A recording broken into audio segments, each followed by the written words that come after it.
Hello friends, ಬನ್ನಿ ಇವತ್ತು ಇನ್ನೊಂದು ನೂಡಲ್ಸ್ ರೆಸಿಪಿ ಮಾಡೋಣ. ಅದಕ್ಕೆ ಬೇಕಾಗಿರೋವಂಥ ವೆಜಿಟೇಬಲ್ ನೂಡಲ್ಸ್ ಇದು.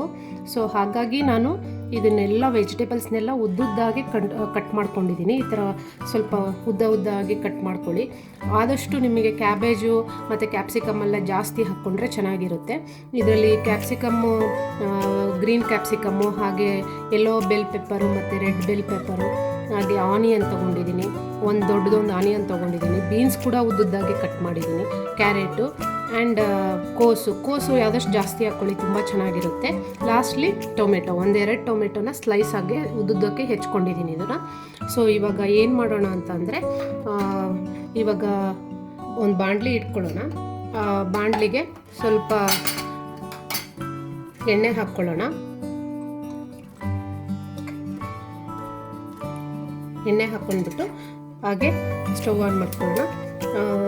ಇದಕ್ಕೆ ಆಲ್ರೆಡಿ ನಾನು ಲಾಸ್ಟ್ ವಿಡಿಯೋದಲ್ಲಿ ಹೇಳಿದ್ದೆ ನಿಮಗೆ, ನೂಡಲ್ಸ್ನ ಸ್ವಲ್ಪ ನೀರು ಮುಳುಗೋಷ್ಟು ಹಾಕಿ ಬೇಯಿಸ್ಕೊಂಡು ಚೆನ್ನಾಗಿ ಕುದಿಯೋ ನೀರಿಗೆ ಹಾಕ್ಬಿಟ್ಟು ಅದನ್ನು ತಣ್ಣೀರು ಹಾಕಿ ಸ್ವಲ್ಪ ಕ್ಲೀನ್ ಮಾಡ್ಕೊಂಡು, ಅಂದರೆ ಒಂಟೆಲ್ಲ ಹೋಗೋ ಥರ ಮಾಡ್ಕೊಂಡು ಇಟ್ಕೋಬೇಕಂತ. ನೂಡಲ್ಸ್ ರೆಡಿ ಇದೆ ನೋಡಿ ಇದು. ಸೊ ನೂಡಲ್ಸ್ ಆಲ್ರೆಡಿ ಆ ಥರ ಮಾಡ್ಕೊಂಡು ಇಟ್ಕೊಂಡಿದ್ದೀನಿ ನಾನು. ಈಗ ಈ ಎಣ್ಣೆ ಏನಿದೆ ಇದು ಕಾಯ್ತಾ ಇದೆ, ಇದು ಕಾದಿದೆ. ಇವಾಗ ಇದಕ್ಕೆ ಒಂದು 4 ಮೆಣಸಿನ್ಕಾಯಿ ತೊಗೊಂಡಿದ್ದೀನಿ, ಅದನ್ನು ಕೂಡ ಉದ್ದುದ್ದಾಗೆ ಹೆಚ್ಕೊಂಡಿದ್ದೀನಿ. ಹಾಗೆ ಒಂದು ದಪ್ಪದೊಂದು ಬೆಳ್ಳುಳ್ಳಿ ತೊಗೊಂಡಿದ್ದೀನಿ. ಇದಿಷ್ಟು ಮೆಣಸಿನ್ಕಾಯಿ ಮತ್ತು ಬೆಳ್ಳುಳ್ಳಿನ ಸ್ವಲ್ಪ ರೋಸ್ಟ್ ಮಾಡ್ಕೊಳ್ಳೋಣ. ಯಾಕೆಂದರೆ ಖಾರ ಸ್ಪೈಸಿ ಎಲ್ಲ ಚೆನ್ನಾಗಿ ಎಣ್ಣೆನಲ್ಲಿ ಬಿಟ್ಕೊಳ್ಳೋದ್ರಿಂದ ಒಳ್ಳೆ ಟೇಸ್ಟ್ ಕೊಡುತ್ತೆ. ಅದಕ್ಕೆ ಮೊದಲೇ ಇದನ್ನು ಹಾಕ್ಕೊಳ್ತಾ ಇದ್ದೀನಿ.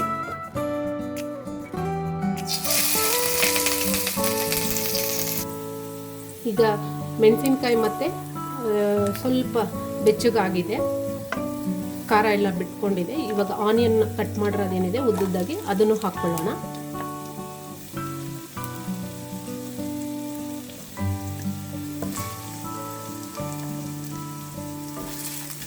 ಈಗ ಆನಿಯನ್ ಮತ್ತು ಮೆಣಸಿನ್ಕಾಯಿ ಹಾಗೆ ಬೆಳ್ಳುಳ್ಳಿ ಇದಿಷ್ಟು ಸ್ವಲ್ಪ ರೋಸ್ಟ್ ಮಾಡ್ಕೊಳ್ಳೋಣ. 1 by 1 ರೋಸ್ಟ್ ಮಾಡ್ಕೊಂಡು ಹೋಗೋಣ. ಯಾಕೆಂದರೆ ಕೆಲವೊಂದು ಹಾರ್ಡ್ ವೆಜಿಟೇಬಲ್ ಇರುತ್ತಲ್ವ, ಸ್ವಲ್ಪ ಗಟ್ಟಿ ಇರುತ್ತೆ, ಅದು ಸ್ವಲ್ಪ ಬೇಯಲಿಕ್ಕೆ ಟೈಮ್ ತೊಗೊಳುತ್ತೆ ಅಲ್ವ. ಹಾಗಾಗಿ ಫಸ್ಟು ಈಗ ಸ್ವಲ್ಪ ರೋಸ್ಟ್ ಆಯಿತು. ತುಂಬ ಏನು ನೀವು ಬೇಯಿಸೋದು ಬೇಕಾಗಿಲ್ಲ, ಜಸ್ಟ್ ಬೆಚ್ಚು ಮಾಡಿಕೊಂಡ್ರೆ ಸಾಕು. ಈಗ ಅದ್ರ ನೆಕ್ಸ್ಟು ಬೀನ್ಸು ಹಾಗೆ ಕ್ಯಾರೆಟ್ ಹಾಕ್ಕೊಳ್ತಾ ಇದ್ದೀನಿ.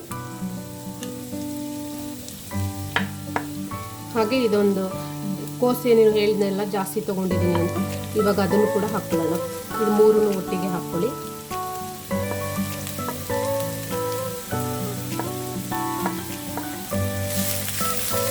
ಎಷ್ಟು ಕಲರ್ಫುಲ್ಲಾಗಿ ಬರುತ್ತೆ ಇದೆ ಅಂದರೆ ವೆಜಿಟೇಬಲ್ ನೂಡಲ್ಸು.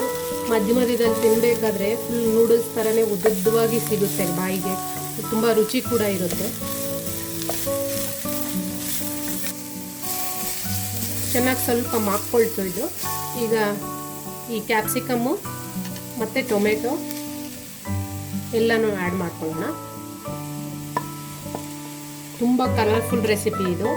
ಲಾಸ್ಟ್ ಟೈಮ್ ನಾನು ಮಾಡಿದಾಗ ನಿಮಗೆ ಬರ್ನ್ಡ್ ಗಾರ್ಲಿಕ್, ಅದ್ರಲ್ಲಿ ಸ್ವಲ್ಪ ವೆಜಿಟೇಬಲ್ ಕಡಿಮೆ ಹಾಕಿದ್ದೆ, ಬಿಕಾಸ್ ಅದು ಬರ್ನ್ಡ್ ಗಾರ್ಲಿಕ್ ಹಾಗಾಗಿ ಬಾಯಿಗೆ ಸಿಗಬೇಕಂತ ಹೇಳ್ಬಿಟ್ಟು.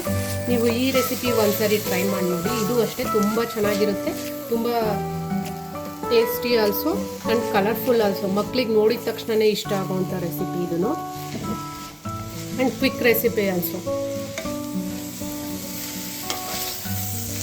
ಈಗ ಇದನ್ನು ಸ್ವಲ್ಪ ಮಾಕ್ಕೊಳ್ಳಿ.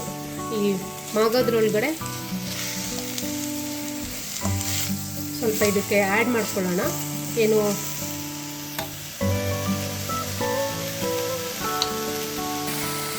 ಒಂದು 1/4 ಸ್ಪೂನು ಪೆಪ್ಪರ್ ಹಾಕ್ಕೊಳ್ತಾ ಇದ್ದೀನಿ. ಹಾಗೆ ಇದಕ್ಕೆ ಕೆಚಪ್ ಏನೂ ಹಾಕ್ತಾ ಇಲ್ಲ ನಾನು, ಜಸ್ಟ್ ನಿಮಗೆ ಬೇಕಂದರೆ ನೀವು ಆ್ಯಡ್ ಮಾಡ್ಕೋಬೋದು. ಅದ್ರ ಜೊತೆ 1 ಸ್ಪೂನ್ ವಿನೆಗರ್ ಹಾಕ್ತಾ ಇದ್ದೀನಿ. ಯಾಕಂದರೆ ಆಲ್ರೆಡಿ ನಾನು ಟೊಮೆಟೊ 2 ಹಾಕಿರೋದ್ರಿಂದ ಜಾಸ್ತಿ ನಿಮ್ಮ ಕ್ವಾಂಟಿಟಿ ನೋಡಿಕೊಂಡು ಎಷ್ಟು ಬೇಕು ನೀವು ನೋಡ್ಕೊಂಡು ಹಾಕ್ಕೊಳ್ಳಿ. ಹಾಗೆ ಅದ್ರ ಜೊತೆ 1 ಸ್ಪೂನು ಇದಕ್ಕೆ ಸ್ವಲ್ಪ ಸೋಯಾ ಸಾಸ್ ಜಾಸ್ತಿ ಹಾಕ್ಕೊಳ್ತಾ ಇದ್ದೀನಿ. 1 ಸ್ಪೂನು ಹಾಕ್ಕೊಳ್ಳೋಣ ಸೋಯಾ ಸಾಸು.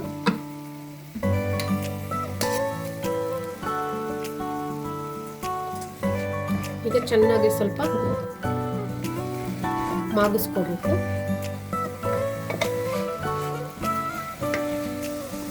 ಲಾಸ್ಟ್ಲಿ ರುಚಿಗೆ ತಕ್ಕಷ್ಟು ಉಪ್ಪು. ನಾನೊಂದು 2 ಸ್ಪೂನ್ ಹಾಕ್ಕೋತಾ ಇದ್ದೀನಿ ಇಲ್ಲಿ. ನಿಮ್ಮ ಮನೇಲಿ ಎಷ್ಟು ಬೇಕು ನೋಡಿಕೊಂಡು ಹಾಕ್ಕೊಳ್ಳಿ. ಇದನ್ನು ಚೆನ್ನಾಗಿ ಮಿಕ್ಸ್ ಮಾಡ್ಕೊಳ್ಳಿ. ಒಳ್ಳೆ ಘಮ ಬರ್ತಾ ಇದೆ.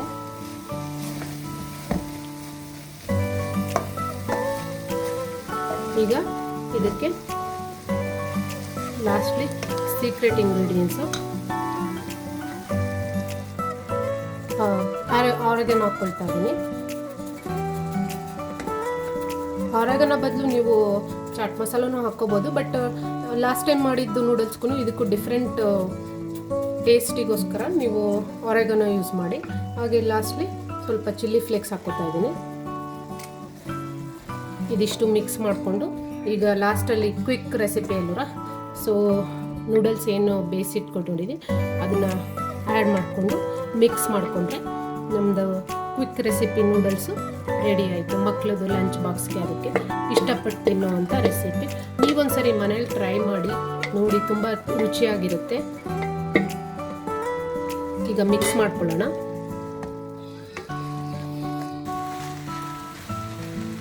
ನಾ ಹೇಳಿದ್ನಲ್ಲ ಇದಕ್ಕೆ ಸ್ವಲ್ಪ ಸೋಯಾ ಸಾಸ್ ಹಾಕ್ಕೋಬೇಕಂತ. ಸೊ ಈ ಥರ ಬರುತ್ತೆ ನೋಡಿ ಇದು ನೂಡಲ್ಸ್.